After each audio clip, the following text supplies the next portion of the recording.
On entend souvent le terme amnésie dans la vie de tous les jours, et on a tendance à résumer cette maladie simplement à une perte de mémoire. Mais derrière cette perte de mémoire se cache tout un tas d'informations.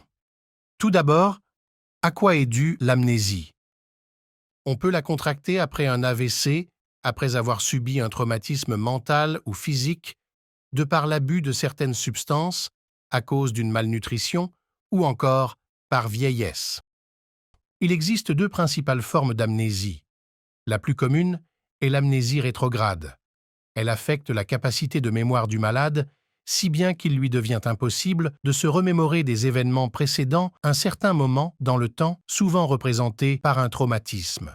C'est la principale différence avec notre deuxième type d'amnésie, l'amnésie antérograde. Cette deuxième forme de la maladie laisse au malade ses anciens souvenirs, mais elle le rend incapable d'en créer de nouveaux.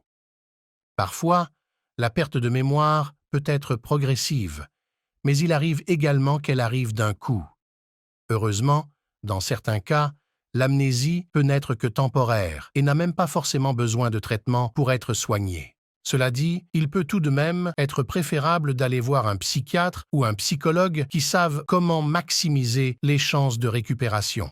Dans tous les cas, si l'amnésie est due à un traumatisme, il est nécessaire d'aller voir un professionnel de santé pour se faire suivre. Si ce sujet vous intéresse, il peut être possible d'aller voir des œuvres comme Memento ou Eternal Sunshine of the Spotless Mind qui parlent chacune d'une des deux formes d'amnésie différentes.